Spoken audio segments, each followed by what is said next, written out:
Selamat datang di channel Wow Serem. Tempatnya cerita yang dapat membuat bulu kuduk meremang. Yuk, daripada kita lama-lama, langsung saja kita masuk ke dalam ceritanya. Zaki berdiri di depan warungnya yang baru. Warung kayu sederhana beratapkan seng, berdiri tepat di tanah kosong milik mendiang ibunya, persis di samping jalan desa. Meja kayu, kursi plastik, spanduk bertuliskan peso Leli Mazaki. Baru digantung pagi tadi, masih bau cat dan minyak goreng sisa uji coba semalam. Semoga laku, gumamnya sambil menghidupkan kompor gas. Hidup di kota gak seindah yang dibayangkan. Kerja serabutan, tidur di kosan pengap, dan akhirnya dipaksa pulang setelah usaha terakhirnya bangkrut. Tapi entah kenapa, begitu sampai kampung, Zaki merasa tenang. Seolah memang harus mulai dari sini. Malam itu, warungnya lumayan ramai. 3 tukang ojek, 2 remaja yang habis ronda, dan 1 bebek bopak pelanggan pertama yang langsung bilang, lelenya empuk, bumbunya dapet, enak tenan. Zaki cuma senyum. Dia tahu resep itu warisan ibunya. Meski sempat luntang-lantung di kota, dia ingat betul cara ibunya memasak. Lele dibersihkan 3 kali, direndam jeruk purut, lalu dibumbui ulek kasar. Sambal, jangan tanya, pedasnya bisa bikin pelanggan nangis bahagia. Sekitar jam 11 malam, warungnya tutup. Zaki cuci piring di ember belakang, lalu bersihkan sisa tulang lele yang berserakan. Angin malam mulai kencang. Suara kodok bersahutan dari sawah sebelah. Ia ambil kursi, duduk sebentar di depan warung sambil ngopi sachet. Nggak nyangka, rame juga ya, gumamnya. Tiba-tiba terdengar suara, kletak dari dapur. Zaki menoleh, semua kompor udah dimatiin. Wajan udah disimpan di rak atas, tapi suara itu jelas. Seperti sendok jatuh atau benda logam digeser. Zaki bangkit, perlahan masuk ke dalam. Lampu dapur cuma 1. Remang-remang, dia lihat ke arah meja masak. Wajan yang tadi sudah ditaruh, kini tergeletak di lantai. Aneh, bisiknya. Dia ambil wajan itu, letakkan kembali di tempatnya. Belum sempat balik badan, terdengar lagi suara perempuan menangis, pelan, dari arah belakang warung. Zaki diam di tempat. Telinganya tajam menangkap suara itu. Bukan suara tetangga, bukan juga suara dari sawah. Ini terlalu dekat. Tangannya merinding. Ia tarik napas kebaluan rasa. Cekuk. Ia melangkah ke belakang, membuka tirai plastik yang menutupi pintu dapur ke halaman belakang. Gelap, angin berembus pelan. Di tengah kegelapan, Zaki lihat sesuatu berdiri di dekat pohon pisang bayangan perempuan. Rambut panjang, pakai daster lusuh. Siapa itu? Teriak Zaki, mencoba tegas, tapi bayangan itu tak bergerak. Masih berdiri menunduk, tangannya menggenggam sesuatu. Suaranya lirih, tapi terdengar jelas. Kamu lupa, pagar. Zaki mundur 1 langkah. Jantungnya berdegup cepat. Ia ingat kalimat itu. Dulu, menjelang ibunya wafat, dia sempat pulang sebentar. Di kamar rumah sakit, ibunya berkata pelan, kalau kamu buka usaha di kampung, jangan lupa pagar warungnya, Le. Waktu itu Zaki nggak paham maksudnya. Pagar apa? Kan udah ada pagar kayu di sekeliling lahan ini. Tapi sekarang dia mulai paham. Ibunya dulu sering cerita soal pagar gaib, sebuah perlindungan agar tempat usaha aman dari gangguan. Tapi Zaki nggak pernah belajar cara memasangnya. Ibu Nia bilang, nanti kalau waktunya tepat, Zaki bakal ngerti sendiri. Bayangan di dekat pohon pisang itu masih berdiri. Tapi perlahan, ia mundur. Lalu hilang seolah tertelan angin malam. Zaki buru-buru masuk. Kunci pintu warung dari dalam. Ia duduk di kursi. Napasnya tersengal. Matanya menatap kosong ke arah dapur. Pikirannya penuh. Ini baru malam pertama buka, tapi sudah diganggu. Apa ini pertanda? Atau memang dia sembrono? Apa harusnya dia tidak membuka warung di tanah ibunya? Begitu saja tanpa izin? Keesokan paginya, Zaki bangun dengan kepala berat. Ia tak tidur nyenyak semalaman. Ia buka warung agak siang, badannya lesu. Tapi pelanggan tetap berdatangan. Mereka bilang sambalnya enak, ikannya gurih dan murah. Namun, Zaki jadi lebih waspada. Ia letakkan segenggam garam di bawah meja dapur. Lalu ia cari kotak besi tua di lemari bekas ibunya di rumah sebelah warung. Di dalamnya, ada botol kecil berisi cairan hitam pekat dan secarik kain kuning yang mulai usang. Ini apa, Bu? Bisiknya sambil memegang benda itu. Ada hawa dingin saat dia menyentuhnya. Zaki belum tahu cara pakainya, tapi ia merasa malam kemarin bukan sekadar gangguan. Itu peringatan, warung pecel lele itu memang buat cari nafkah. Tapi Zaki mulai sadar, tempat ini juga sedang dijaga sesuatu. Dan kalau dia nggak tahu cara menjaga balik, maka bukan cuma dagangannya yang bisa. Hilang nyawanya pun bisa jadi taruhannya. Sore itu warung Zaki ramai seperti biasa. Meja paling pinggir diisi 3 tukang bangunan yang pulang kerja, masih bau semen. Di ujung ada ibu-ibu yang bungkus 2 porsi lele untuk dibawa pulang. Dan seperti biasanya, bocah kecil bernama Raffi datang sendirian. Anak itu baru kelas 2 SD, rambut cepak, pakai baju bola KW, dan sering bantu-bantu angkat piring kotor meski Zaki nggak pernah nyuruh. "Mas, boleh minta sambalnya yang pedas banget kayak kemarin?" tanya Raffi sambil nyengir. Zaki nyaut sambil balik lele. "Sambal kayak gitu bisa bikin orang dewasa nangis. Kamu yakin?" "Iya mas, biar kayak orang gede," sahut Raffi bangga. Zaki senyum. Anak itu memang sering datang sejak warungnya buka. Kadang cuma beli es teh, kadang makan setengah porsi lele. Tapi Zaki tahu, anak itu sering kelihatan lapar. Orang tuanya kerja serabutan, dan keluarganya bukannya mampu. Pesanan datang. Raffi makan dengan lahap, sambil sesekali melirik HP tukang bangunan di meja sebelah, yang muter video TikTok keras-keras. Tapi belum habis makanannya, tiba-tiba Raffi berhenti. Sendok jatuh, badannya kaku, matanya melotot. "Raffi," panggil Zaki, langsung mendekat. Anak itu mulai kejang, mulutnya berbusa, meja tergeser, kursi jatuh. Suara gaduh langsung bikin semua pelanggan berdiri. "Ya Allah, anak siapa ini mas? Tolongin." "Panggil orang tuanya," teriak salah satu ibu-ibu yang lagi bungkus makanan. Zaki angkat tubuh Raffi yang masih kejang. Nafasnya berat, badannya dingin. Ia dibawa ke kursi panjang. Salah satu warga lari ke rumah orang tuanya. Beberapa menit kemudian, datang sepasang suami istri setengah tua. Wajah mereka panik. "Raffi!" "Astagfirullah, kenapa anakku mas?" Zaki menjelaskan pelan. "Tadi dia lagi makan, terus mendadak kayak gini. Nggak tahu kenapa." Saya langsung nolongin. Orang tuanya langsung bawa Raffi ke puskesmas dengan ojek. Warung mendadak sepi. Semua orang saling bisik-bisik. Zaki bisa dengar, meski mereka pikir dia nggak dengar. Baru buka udah rame. Jangan-jangan pakai penglaris. Anak kecil makan malah pingsan. Itu bukan biasa. Zaki cuma duduk diam. Tangannya gemetar. Bukan karena takut disalahin, tapi karena sejak tadi, dia ngerasa ada yang aneh. Pas dia pegang tubuh Raffi, hawa dingin merambat dari dada anak itu. Rasanya kayak waktu dia megang botol warisan ibunya kemarin. Malamnya, Zaki nggak buka warung. Ia duduk sendirian di ruang belakang. Lampu remang, kompor dimatikan, pikiran muter. Dia yakin makanan warungnya bersih. Semua bahan dibeli pagi hari. Minyak baru, lele segar, sambal dia buat sendiri, jadi bukan keracunan. Tapi kalau bukan makanan, terus apa? Zaki rebahan di lantai, menatap langit-langit. Di luar, suara jangkrik bersahutan. Angin masuk dari sela-sela pintu. Di tengah rasa capek dan bingung, dia ketiduran. Dan dalam tidurnya, ia bermimpi. Tapi bukan mimpi biasa. Ia berada di dapur warungnya. Tapi semua tampak lebih gelap. Kompor menyala sendiri. Suara air mendidih dan bau gosong yang menyengat. Lalu dari arah pintu belakang muncul sosok perempuan ibunya. Wajahnya datar, jalannya pelan. Ia duduk di bangku kayu dekat dinding, memegang sesuatu di tangannya. Zaki mendekat. "Bu?" Perempuan itu tak jawab. Ia hanya berkata pelan, "Kunci pagar. Itu masih kamu simpan kan?" Zaki bingung. Ia pandangi benda di tangan ibunya. Botol kecil berisi cairan hitam, sama persis dengan yang ia temukan di lemari rumah. "Bu, maksud ibu apa? Pagar buat apa?" Perempuan itu tidak menjawab, hanya menatapnya. Lalu tubuhnya perlahan memudar, jadi asap hitam dan hilang di sudut dapur. Zaki terbangun dengan keringat dingin, napasnya berat, dadanya sesak. Jam menunjukkan pukul 2 dini hari, tapi suara tangisan bayi dari kejauhan membuat suasana makin mencekam.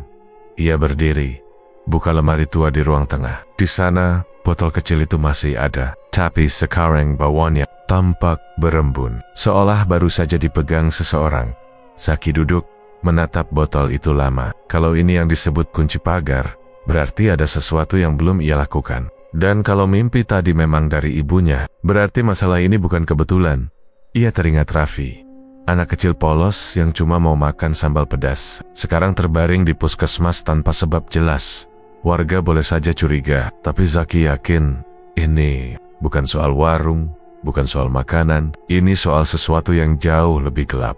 Dan ia mulai sadar, warungnya bukan sekadar tempat makan. Zaki duduk di depan lemari tua di rumah peninggalan ibunya. Tangannya gemetar waktu menarik laci paling bawah. Laci itu berat, seolah sudah lama nggak dibuka. Dalamnya berdebu, berisi beberapa kain putih yang dilipat rapi, foto lama keluarganya, dan satu kotak kayu kecil dengan tutup mengunci rapat. Dia buka kotaknya. Di dalamnya ada botol kaca kecil berisi minyak kental berwarna kehitaman, dan secari kain kuning yang dililit rapi seperti gulungan uang. Waktu disentuh kainnya masih hangat, padahal kotak itu jelas sudah lama disimpan. Minyak di botol berbau aneh kayak campuran kemenyan dan tanah basah. Zaki mengingat-ingat, dulu waktu kecil, dia pernah lihat ibunya pegang benda serupa. Tapi waktu ditanya, ibunya cuma bilang, ini buat jagain warung kita. Nggak semua mata yang datang itu niatnya baik. Zaki nggak ngerti saat itu, tapi sekarang semuanya pelen-pelen masuk akal. Dari warungnya, makin banyak orang yang datang bukan untuk beli, tapi untuk lihat-lihat sambil pasang wajah curiga. Ada yang besek-besek sambil tenggok-tenggok ke dapur. Bahkan tadi siang, seorang ibu-ibu datang pura-pura beli es teh, tapi begitu Zaki lengah, dia lihat-lihat bawah meja. Warung ini mulai aneh sejak anak kecil itu jatuh pingsan, begitu kata tetangga samping yang gak sengaja dia dengar. Zaki makin tertekan, tapi dia juga tahu, semakin dia diam, keadaan makin runyam. Raffi, anak kecil itu, belum juga sadar, dan setiap kali Zaki lewat dekat rumahnya, suara tangisan ibunya selalu terdengar dari balik tembok. Zaki taruh botol minyak itu di meja di sampingnya. Kain kuning yang tadi dililit, sekarang sudah terbuka setengah. Di dalamnya, ternyata ada tulisan tangan ibunya, tulisan Arab campur aksara Jawa. Dengan bagian bawahnya, tertera dua kalimat yang bisa Zaki pahami. Untuk membentengi tempat ini, bakar dupa hitam dan minyak ajian di jam 1 malam. Jangan buka kalau niatmu belum bulat. Yang tidak siap, bisa membuka pintu lain. Zaki menatap tulisan itu lama. Ia tahu, artinya, kalau dia nekat membuka pagar pelindung ini tanpa ilmu yang cukup, bisa jadi bukan cuma penangkal santet yang aktif, tapi juga meklek-meklek lain yang selama ini terikat oleh ajian itu akan ikut bebas. Mesep, aku nggak tahu caranya, gumam Zaki. Dia ambil handphone, coba cari tahu soal ajian pelindung atau pagar gaib, tapi hasilnya cuma tulisan-tulisan yang gak jelas sumbernya. Ada yang bilang harus puasa mutih 3 hari, ada yang suruh baca mantra tertentu 1000 kali. Semua terlalu rumit buat Zaki yang gak pernah belajar soal beginian. Malamnya, dia coba datang ke rumah Pak Dul, tetua desa yang dikenal bisa baca tanda-tanda gaib. Zaki gak langsung cerita semua, dia cuma bilang, Pak, saya nemu warisan dari almarhumah ibu. Kayaknya benda buat pelindung, tapi saya nggak tahu cara makainya. Pak Dul cuma mengangguk pelan. Lalu dia tanya, kamu buka usaha di tempat warisan almarhumah ibumu? Zaki mengangguk. Berarti kamu juga warisi beban tempat itu, bukan cuma tanahnya, kata Pak Dul pelan. Zaki pulang malam itu dengan kepala penuh pertanyaan. Apa yang dimaksud beban? Apa selama ini ibunya hidup dalam ketakutan? Kenapa semua ini baru terasa sekarang? Tengah malam, ia duduk di lantai warung. Botol minyak itu ia letakkan di depan tungku yang sudah padam. Kain kuning dan tulisan ibunya ia buka penuh. Ia tarik napas. Buka atau enggak, harus pilih sekarang. Tapi hatinya masih ragu. Kalau benar ini bisa patahkan kutukan di tubuh Raffi, kenapa ibunya nggak pernah ngajarin dia cara pakainya? Kenapa nggak diwariskan dalam bentuk yang lebih jelas? Atau mungkin memang tidak semua warisan bisa diterima tanpa ujian. Zaki bangkit. Ia kunci kembali kotak kayu itu, lalu ia simpan lagi ke dalam lemari. Bukan malam ini, katanya pelan. Begitu ia tutup pintu lemari, terdengar suara keras dari arah dapur, seperti ada yang menjatuhkan loyang besar. Zaki lari ke belakang. Dapurnya kosong, tapi salah satu piring tergeletak di lantai. Retak. Zaki mendekat. Di balik piring itu, ada jejak lumpur, jejak kaki kecil, tapi bentuknya aneh, panjang, dan bukan telapak manusia biasa. Besok paginya, kabar makin buruk. Ada tetangga datang dan bisik-bisik di pagar warung. Raffi masih koma, Mas. Katanya puskesmas nggak bisa nangani. Orang tuanya mau bawa ke orang pintar. Zaki hanya mengangguk, tapi batinnya mulai bergejolak. Dia merasa bersalah. Mungkin dia bukan penyebabnya, tapi kalau dia bisa mencegah dan malah diam, bukankah sama saja? Ia tatap warungnya. Dinding kayu itu, tungku, meja, semua sekarang terasa berat. Seolah tiap benda menyimpan sesuatu yang belum selesai. Zaki tahu, waktu dia untuk berpikir sudah hampir habis. Kalau Raffi nggak sadar dalam 2 hari, warga bisa banner-banner menuduhnya pembawa sial. Dan saat itu terjadi, bukan cuma warungnya yang kena, tapi hidupnya juga bisa hancur. Zaki duduk bersila di halaman belakang warung. Di depannya, botol minyak dan kain kuning warisan ibunya sudah diletakkan di atas piring seng tua. Ia juga siapkan 1 batang dupa hitam yang dibelinya dari pasar pagi tadi, seperti yang tertulis. Di kain petunjuk, angin malam terasa dingin. Waktu menunjukkan jam 0:58. Bismillah, bisiknya sambil menyalakan dupa. Asap mulai keluar. Bau menyengat langsung menusuk hidung. Rasanya seperti dicampur kemenyan basi dan minyak tanah. Zaki menahan mual. Tangannya bergetar saat mulai membaca tulisan dari kertas yang ia salin dari kain kuning. Beberapa bagian ia ucapkan sambil terbata-bata. Karena hurufnya samar dan sebagian sobek, ia penjaga warung ini. Aku, Zaki bin Rahmi, buka pagar perlindungan untuk selamatkan jiwa yang tertindas. Begitu kalimat itu keluar, angin berhenti. Suara jangkrik mendadak hilang. Suasana jadi aneh, seperti seluruh alam diam. Zaki berhenti sejenak, tapi ia paksa lanjut. Ia buka botol kecil, lalu teteskan minyak ke tanah, persis di bawah dupa. Tapi begitu minyak menyentuh tanah, asap yang keluar berubah jadi gelap, bukan putih lagi. Zaki panik, tapi ia pikir mungkin itu memang bagian dari proses. Ia lanjut baca mantra, lindungi dari ilmu hitam.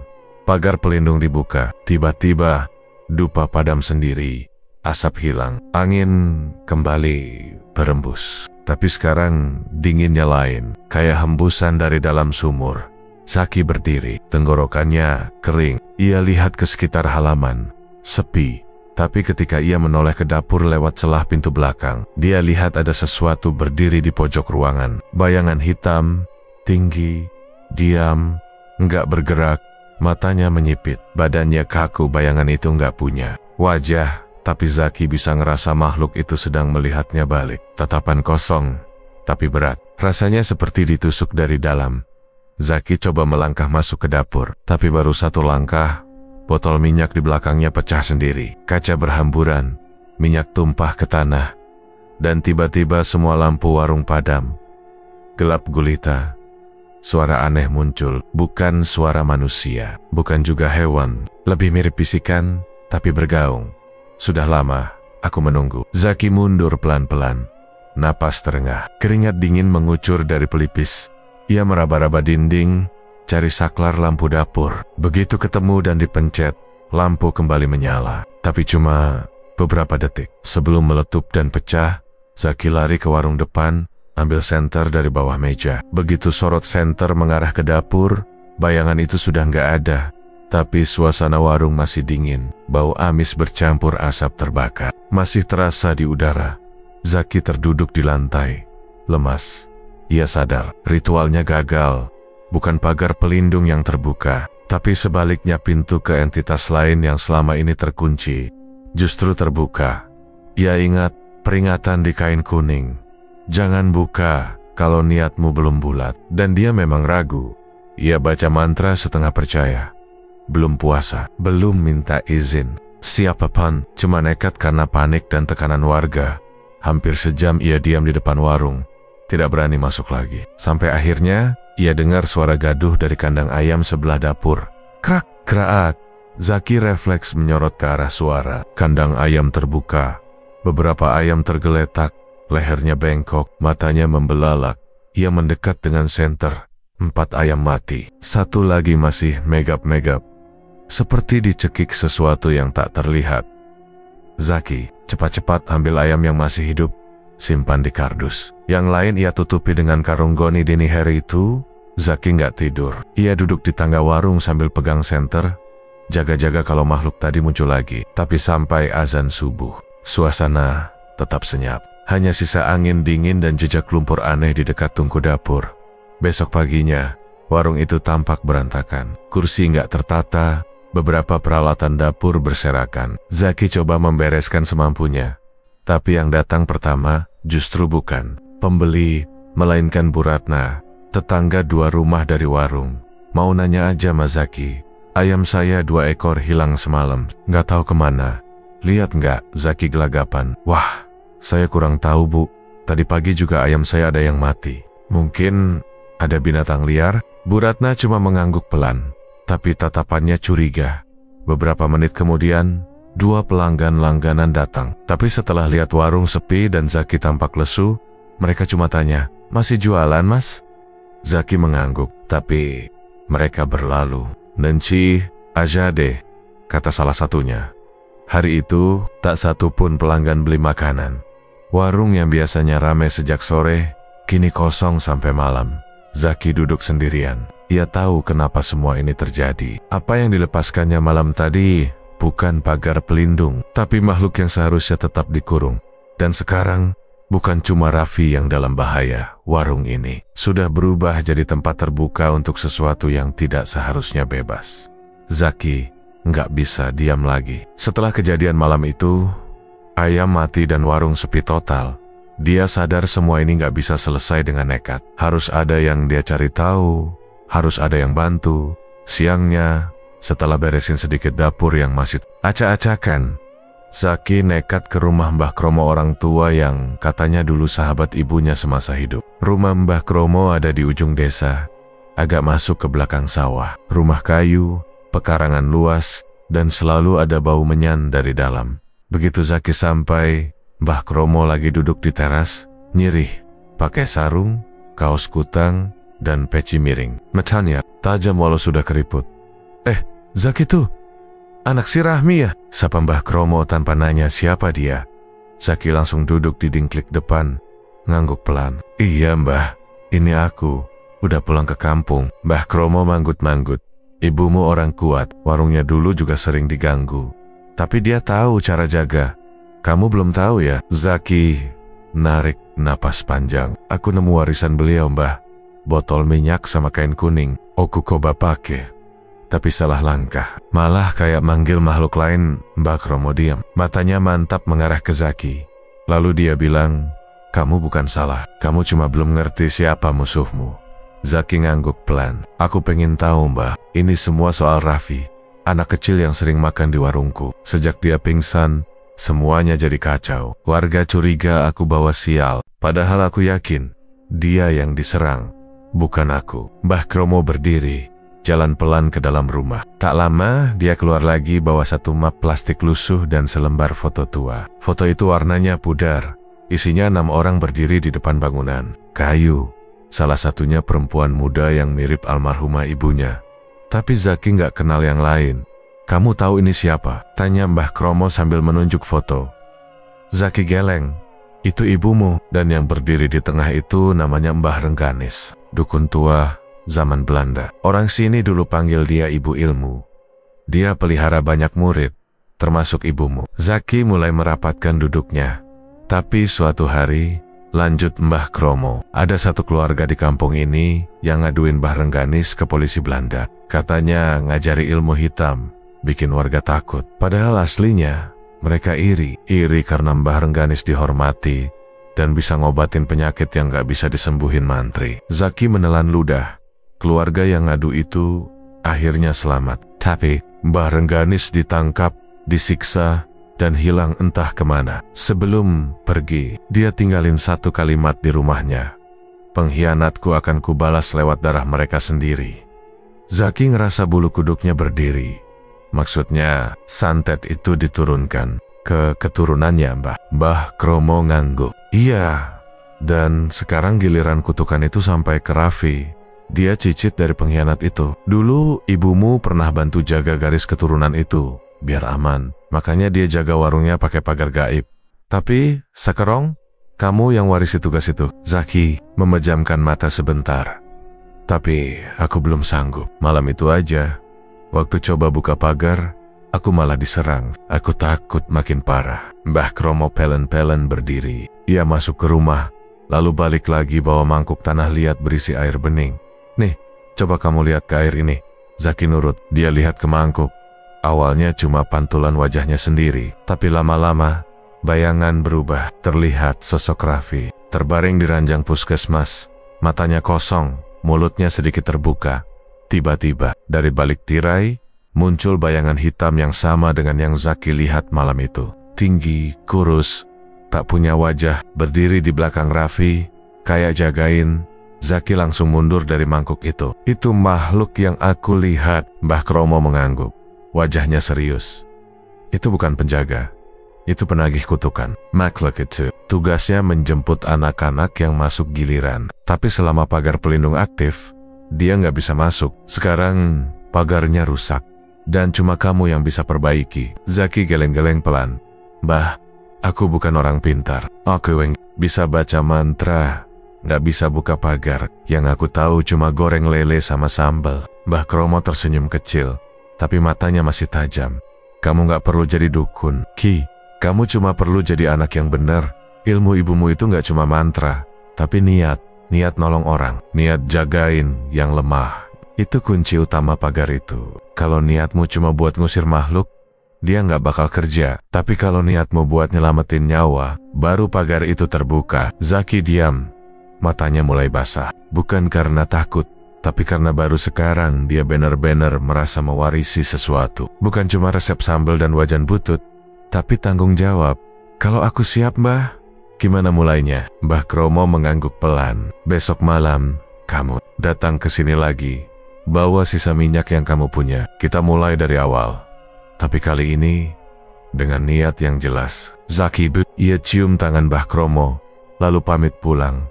Saat jalan kaki melewati kebun singkong, angin sore mulai turun. Tapi entah kenapa, kali ini Zaki nggak merasa takut. Karena untuk pertama kalinya, dia tahu apa yang harus dia lakukan. Malam itu, Zaki datang ke rumah Mbah Kromo membawa barang-barang yang diminta, botol minyak sisa, kain kuning, dan satu benda yang paling berat, dibawanya foto terakhir bersama ibunya. Foto itu diambil setahun sebelum ibunya meninggal. Duduk di warung lama, berdua, senyum, tanpa tahu itu momen terakhir mereka bersama. Di sepanjang perjalanan menuju rumah Mbah Kromo, Zaki terus bolak-balik mikir. Apa betul harus bakar foto ini? Ini satu-satunya yang dia simpan di dompet. Selalu jadi pengingat saat hidupnya berat. Tapi Mbah Kromo sudah bilang, pagar warisan ibunya itu bukan sekadar mantra. Ada syarat yang harus ditebus. Harus menyerahkan satu kenangan paling membekas. Kalau kamu pengen jaga tempat itu, kata Mbah Kromo kemarin, kamu harus berani lepasin sesuatu. Karena perlindungan sejati nggak datang cuma dari bacaan, tapi dari hati yang rela kehilangan. Sampai di rumah Mbah Kromo, ritual dimulai jam 1 malam. Mbah Kromo sudah siapkan tungku kecil dari tanah liat, dupa hitam, dan bubuk daun kering yang entah apa isinya. Zaki disuruh duduk di depan tungku, sementara Mbah Kromo duduk menghadap ke barat. Tangannya menggenggam tasbih tua. Nanti kamu bacain ini, sambil bakar minyak dan fotonya, ucap Mbah Kromo sambil menyerahkan secarik kertas tulisan tangan ibunya sendiri. Jangan berhenti baca, apapun yang terjadi. Jangan lari, jangan ngomong. Zaki angguk, jantungnya berdegup makin kencang. Begitu dupa dinyalakan, asap langsung memenuhi ruang kecil itu. Bau menyengat, udara mendadak berat. Zaki mulai baca mantra pelen-pelen, sambil buka tutup botol minyak, lalu menuangkan ke dalam tungku yang sudah panas. Api kecil muncul berwarna biru tua, bukan merah. Kemudian, dengan tangan gemetar, ia keluarkan foto dari saku. Ia tatap lama-lama. Maaf Bu, perlahan, foto itu ia masukkan ke nyala api. Begitu foto menyentuh api, suara mendesing terdengar dari arah dinding. Udara bergetar, kayak ada yang getak-getak tembok dari luar rumah. Lalu suara lain muncul, tangisan anak kecil, dan azan yang saling bertabrakan. Seolah dunia nyata dan gaib lagi berebut bicara. Zaki hampir berhenti baca. Tapi dia ingat pesan Mbah Kromo. Jangan berhenti. Dia lanjut bacaan, meski suaranya mulai tercekat. Di tengah asap yang makin tebal, muncul suara langkah kaki dari luar rumah. Pelan, berat, semakin lama, semakin dekat. Lalu tiba-tiba, lampu padam. Ruangan jadi gelap total. Satu-satunya cahaya cuma dari api kecil di tungku. Dari balik asap, sosok tinggi hitam muncul lagi. Bayangan itu berdiri di pojok ruangan, badan kurus, tinggi hampir menyentuh plafon, nggak punya wajah. Tapi kali ini dia nggak hanya berdiri, dia bergerak maju. Zaki masih baca, tapi napasnya mulai nggak teratur. Sosok itu makin dekat, tangannya terulur, panjang, dan hampir menyentuh bahunya. Tapi sebelum menyentuh, tungku api menyala besar. Api biru berubah jadi kuning terang. Satu suara keras terdengar, seperti letusan kayu dibakar. Sosok hitam itu mundur, tangannya terbakar ujungnya. Ia melengking tapi bukan suara manusia. Zaki terus baca, suaranya makin keras. Bacaan dari ibunya terus diulang-ulang. Meski air matanya jatuh, bukan karena takut, tapi karena fotonya sudah jadi abu. Mbah Kromo berdiri dari pojok, mengangkat tangan sambil ikut komat kamit. Api makin membesar, tapi tetap terkendali di tungku. Sosok hitam itu makin mundur, lalu akhirnya terhisap ke sudut dinding dan lenyap seperti ditelan kabut. Beberapa menit kemudian, suara-suara aneh menghilang. Rumah jadi senyap, api padam perlahan, dan udara mulai kembali ringan. Zaki terduduk lemas, keringat membasahi kaosnya, nafas ngos-ngosan. Mbah Kromo mendekat, taruh tangan di bahunya. "Sudah Ki, kamu berhasil." Zaki nggak jawab. Dia kumadayam. Matanya masih menatap tungku yang sekarang hanya berisi abu. Di antara abu itu masih ada sisa hitam dari bingkai foto. Pagi harinya Zaki pulang ke warung. Masih sepi, tapi hari ini dia buka seperti biasa. Dia tata ulang meja, bersihkan dapur, lalu nyalakan kompor untuk goreng lele. Tiba-tiba, sekitar jam 9 pagi, ibunya Raffi datang. "Mas Zaki, anak saya siuman pagi ini." Tiba-tiba buka mata dan manggil saya. "Terus minta nasi lele sambal Mas Zaki," katanya sambil berkaca-kaca. Zaki kaget. "Alhamdulillah Bu, mau saya bungkusin sekarang?" Ibu itu angguk cepat. "Iya Mas, 2 bungkus, 1 buat saya juga. Saya juga kangen lele sambalnya." Senyum kecil muncul di wajah Zaki. Tapi di balik senyum itu, ada ruang kosong di dadanya. Foto ibunya hilang, tapi gantinya, dia tahu dia sudah jalani peran ibunya dengan benar. Perlindungan itu aktif kembali, tapi bukan tanpa harga. Pagi itu, warung Zaki ramai lagi. Setelah hampir seminggu kosong, pelanggan mulai berdatangan satu persatu. Ada yang sengaja mampir untuk tanya kabar, ada yang cuma duduk sambil ngopi, dan ada juga yang pesan pecel lele seperti biasa. Zaki mencoba senyum, tapi hatinya belum tenang. Meski Raffi sudah sadar, ada sesuatu yang bikin dia nggak bisa lega sepenuhnya. Soalnya, waktu Raffi datang ke warung bareng ibunya pagi itu, matanya kosong. Dia nggak bicara banyak, cuma duduk diam, tenggan memegang gelas es teh. Tapi pandangannya lurus ke tungku dapur. Sesekali dia senyum, tapi senyumnya aneh kaku, seperti dipaksa. Zaki sempat berdiri di belakang Raffi, ngamatin gerak-geriknya. Ada hawa dingin di sekitar anak itu. Gak terlalu kuat, tapi cukup buat bulu kuduk Zaki berdiri. Shot ibunya Raffi. Ke kamar mandi, Zaki mendekat dan duduk di samping Raffi. "Kamu sehat, kan?" Anak itu noleh, tapi matanya tetap kosong. Lalu dia buka mulut pelan dan berkata, "Tempat ini masih ada yang jagain."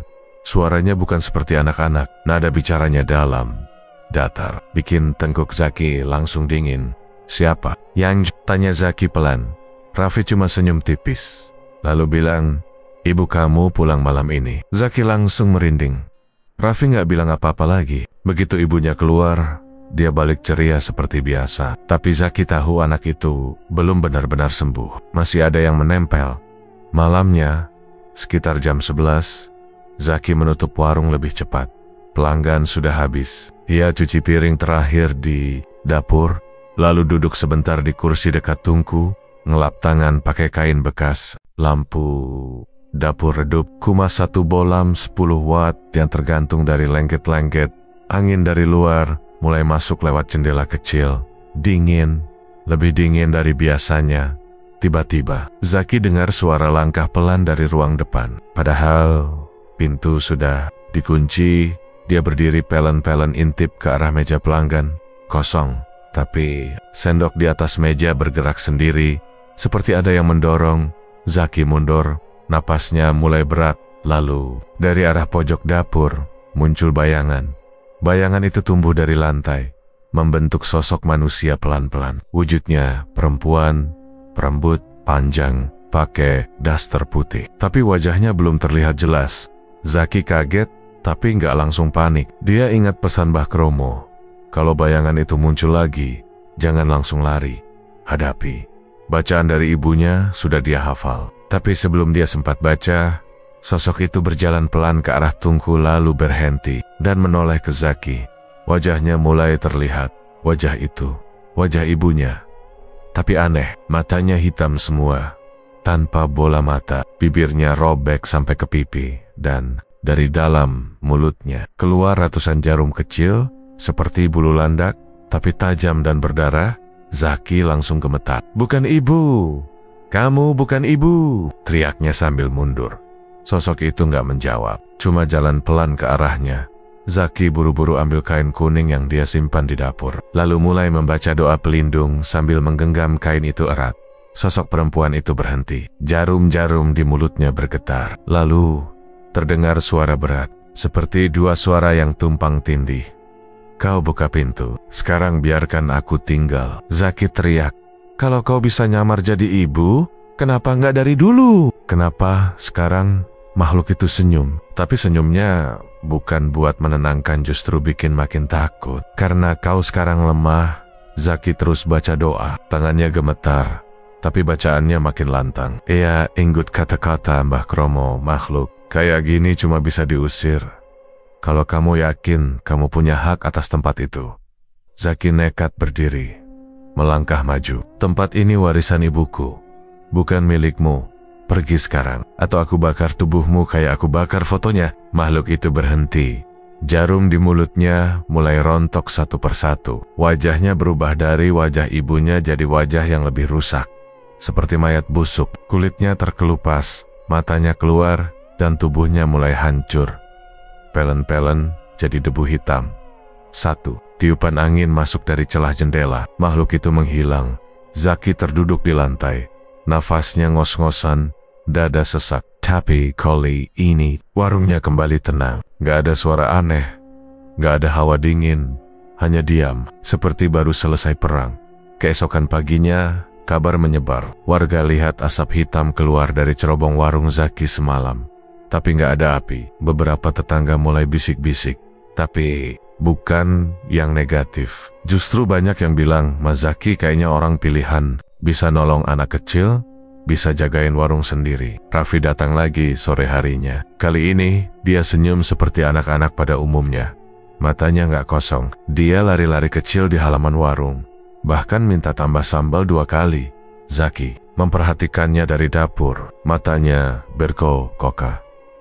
Bukan karena sedih, tapi karena akhirnya warung ini benar-benar hidup kembali. Tapi dalam hati kecilnya, Zaki tahu masih ada satu bab yang belum selesai. Siapa yang kirim kutukan itu? Dari mana datangnya makhluk yang menyerupai ibunya? Dan kenapa dia merasa malam itu bukan pertemuan terakhir? Hari itu, warung Zaki justru paling ramai sejak pertama kali buka. Warga datang bukan cuma untuk makan, tapi juga buat ngucapin terima kasih. Ada yang bawa ketan, ada yang bawain air kelapa. Bahkan Bu Lurah sempat mampir dan bilang, "Kalau semua anak muda kayak kamu, desa ini aman, Mas." Tapi Zaki cuma senyum. Di balik senyum itu, pikirannya masih berat. Dia tahu, semua ini belum benar-benar selesai. Malam sebelumnya, setelah makhluk menyerupai ibunya lenyap, Zaki sempat duduk sendiri. Di dapur. Waktu itu, udara tenang. Tapi dari celah genteng, dia dengar bisikan kecil. Lirih banget, tapi jelas. Tempat ini bukan buat selamanya. Zaki langsung sadar. Selama warung ini berdiri dan aktif, pagar pelindung dan kutukan lama bakal terus saling tarik-menarik. Bisa aja makhluk itu balik lagi. Bisa aja ada generasi berikutnya dari keluarga terkutuk yang makan di sini dan kejadian terulang Satu-satunya cara untuk benar-benar ngeluarin energi gaib dari warung ini adalah nutup semuanya. Permanen paji-paji. Zaki pergi ke pasar beli 1 karung garam kasar, minyak kelapa tua, dan 3 ikat daun kelor. Siangnya, dia ke makam ibunya, ambil segenggam tanah kuburan dari bagian pinggir tempat yang dulu biasa dipakai ibunya menanam bunga kenanga. Pas pulang, Zaki nggak buka warung seperti biasa. Dia gantung papan bertuliskan, "Warung tutup. Terima kasih atas segalanya." Beberapa warga sempat nanya, ada yang kecewa, ada juga yang cuman geleng-geleng, tapi setelah Zaki bilang, "Sudah waktunya, Bu. Saya nggak bisa buka terus." Semua akhirnya ngerti. Warga mulai pelan-pelan pergi. Dan menjelang sore, warung itu kosong lagi. Sebelum maghrib, Zaki mulai ritual terakhir. Dia siram lantai dapur dengan air garam yang sudah dicampur minyak dan daun kelor. Lalu tebar tanah kuburan di 4 sudut ruangan. Semua alat masak wajan, spatula, piring seng, bahkan baskom sambal dikumpulkan di halaman belakang. Zaki siram minyak dari botol warisan ibunya ke alat-alat itu. Lalu dibakar. Api menyala tinggi, dan bau khas langsung menyebar ke seluruh halaman. Bau sambal gosong, lele dan minyak tua semuanya bercampur jadi satu. Tapi Zaki nggak menangis. Dia diam, matanya cuma menatap api yang makin kecil, lalu padam perlahan. Setelah semua selesai, dia kunci pintu warung dari dalam lalu tempelkan kain kuning terakhir milik ibunya di atas tungku dapur. Kain itu sobek, tapi masih ada huruf Arab dan rajah kecil di pinggirnya. Zaki baca doa sekali lagi, dengan suara pelan, tak sekeras waktu melawan bayangan. Tapi sekarang dia lebih yakin, ini bukan perang, ini perpisahan. Malam harinya, Zaki duduk sendirian di bangku kayu di depan warung. Sudah nggak ada suara lele digoreng, nggak ada tangis bocah minta sambal, nggak ada suara motor pelanggan. Hanya suara jangkrik dan sesekali angin lewat pelan. Dia buka termos kecil, tuang teh hangat ke gelas plastik, minum pelan-pelan sambil lihat bintang, dan di antara cahaya remang bulan, bayangan perempuan muncul di pojok dapur.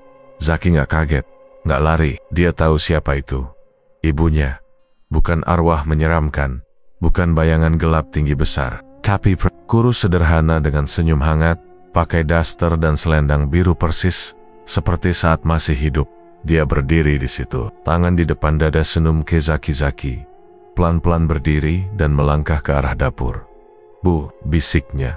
Bayangan itu cuma angguk kecil. Lalu, dengan suara lembut tapi tegas, dia berkata, "Pecel lele ini bukan buat cari uang, Le, tapi buat jaga nyawa." Zaki terdiam, matanya mulai berkaca. "Sekarang kamu udah ngerti kenapa ibu selalu jaga warung?" "Ya." Zaki ngangguk pelan. "Aku ngerti, Bu. Aku udah ngerti sekarang." Bayangan itu melangkah mundur, makin redup, makin samar. Sebelum hilang ia sempat berkata, "Kalau kamu buka lagi nanti, jangan lupa, buka dengan hati." Setelah itu, bayangan menghilang. Zaki berdiri lama di depan pintu dapur yang sudah tertutup rapat. Lalu ia berbalik, duduk kembali di bangku kayu, menghabiskan teh hangatnya sampai tetes terakhir. Warung itu memang gak lagi buka tepi sekarang. Tempat itu sudah jadi sesuatu yang lain, penjaga, bukan dagangan. Dan Zaki tahu, pekerjaannya sebagai pelindung belum berakhir. Hanya istirahat sebentar,